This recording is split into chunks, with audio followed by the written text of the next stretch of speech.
Hello everybody.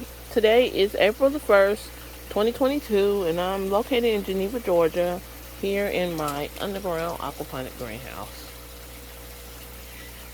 Now I just wanted to give you a few updates. Um, the lettuce is ready to transfer to a deep water culture bed. I think the sunflower will be getting a head on it soon. You can see how big they have gotten. Now, over here, we have basil and a few other plants also, but look how big the basil has gotten.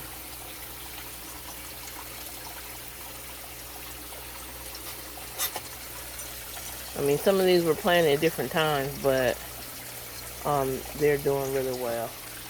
Now, another plant that I am astonished with the growth of is this oak leaf lettuce, I believe it is, or salad bowl lettuce, I'm not sure. But look how pretty that is.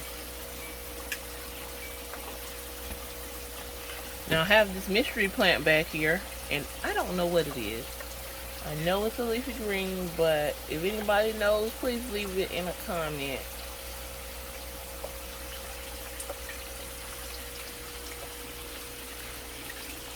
Now let's see. Of course, all these tomatoes are doing well.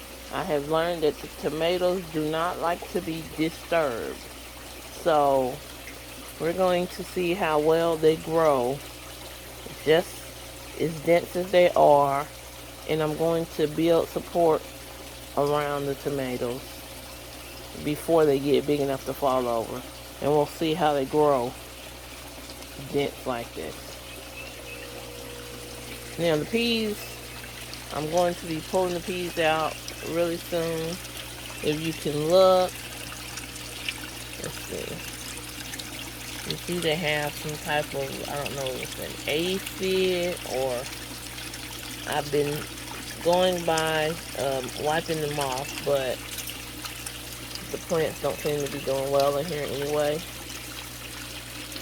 Now here's your clue. If you see ants in your grow bed, 9 times out of 10 you have some aphids or some other type of small insects on the bottom of your plants. Check your plants. Get a sponge or a rag and clean the plants off, because they will harm your plants and they will infest your system. If you get a plant that has too many aphids or insects on it, pull that plant, pull it out your system so that it doesn't spread.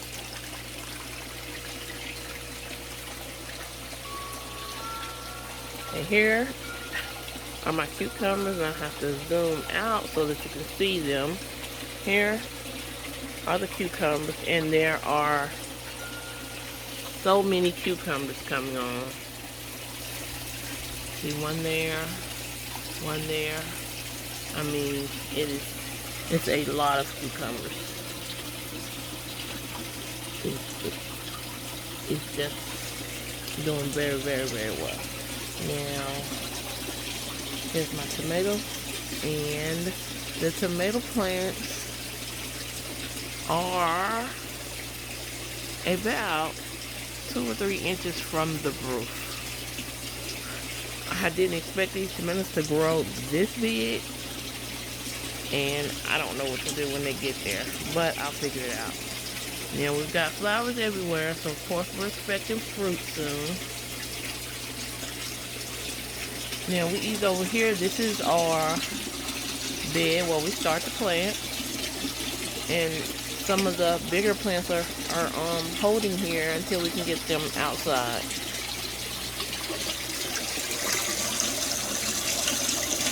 Now these are loofah gourds, and it appears that almost every seed has started to sprout. So I'm really excited about that.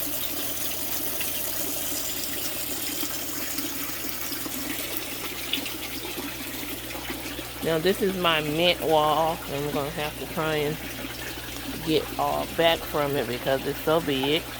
That's my mint wall. So this is peppermint. And instead of letting the peppermint overtake the grow bed, I pull it out and let it kind of form a wall.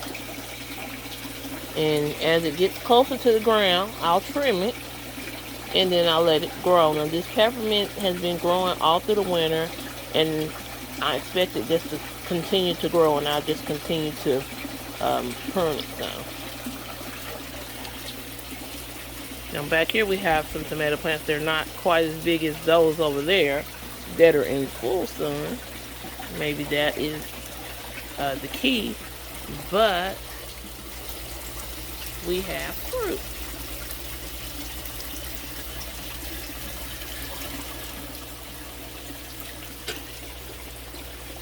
Now here's some chives, but here's the sweet potatoes that we're trying to sprout.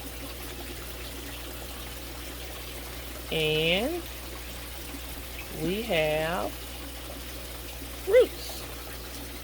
And multiple of these potatoes have roots on them.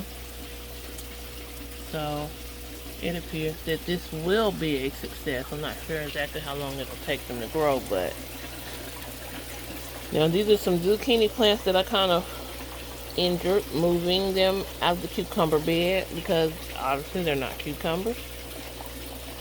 But they didn't wither or anything. They transplanted right over and they appear to be doing good. Several of them are flowering. Now I'll go into the significance of this fruit that I have. The tomatoes and the cucumbers. Okay, one thing I don't have in this system is a biofilter. I don't have a solid lifter. None of that. I do have some polyfill in cups to catch the solid waste. And I let algae grow in the system. It's not too bad, but I don't strive for clear water. I more want a water that the fish like. And I've never been to any body of water that was completely clear.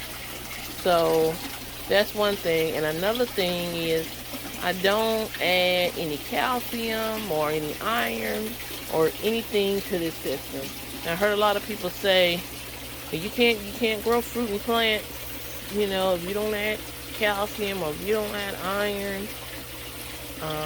But I don't. So I'll tell you what I do add. I do add worm castings and a lot of worms.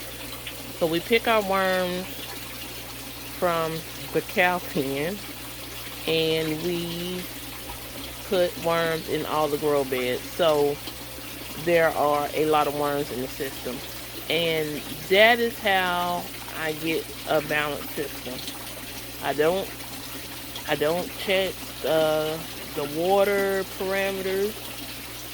I don't even have a water tester anymore. I used to be stuck on that. But my key is my fish. Are they gulping for air? And the answer is no. And are they dying? And the answer is no. I haven't had a fish die in so long, and I haven't seen anybody gulping for air. And so that's it. A different way to do aquaponics. Watch your fish and watch how your plants grow. If your plants growth slows down, feed your fish more often. And I think I have about 30 fish in this system. So 30 fish or around 30 fish are powering this food garden or food heaven as I want to think of it, but 30 fish are powering everything. Now I do have about 75 or 80 fish in this little duckweed tank, and those are the fish that I pulled from my fish. So as the season moves on or comes on in, I'll be plumbing that duckweed tank back into the system so they can provide additional nutrients. And still, I will tailor how many times I feed my fish to the amount of plants I have and the amount of fish. So if I want to carry more fish than I have plants, which is not going to be my problem, then I would feed my fish less. So instead of 4 or 5 times a day, I'll probably feed them twice. Now, if I have all these plants and they're fruiting plants, and I know I need those extra nutrients, I will feed my fish 4 to 5 times a day. That way they can eat and give me the nutrients that I need to feed these plants. I hope that this has helped somebody. I said I will be building a IBC tote system in another greenhouse, and I'm going to record building the greenhouse, which of course will be a DIY because everything I do is a DIY. So I will record building the greenhouse, as well as building the deep water culture beds out of IBC totes. So like, subscribe, and leave a comment. And that's it. I'll see you soon. Thank you. Have a great day.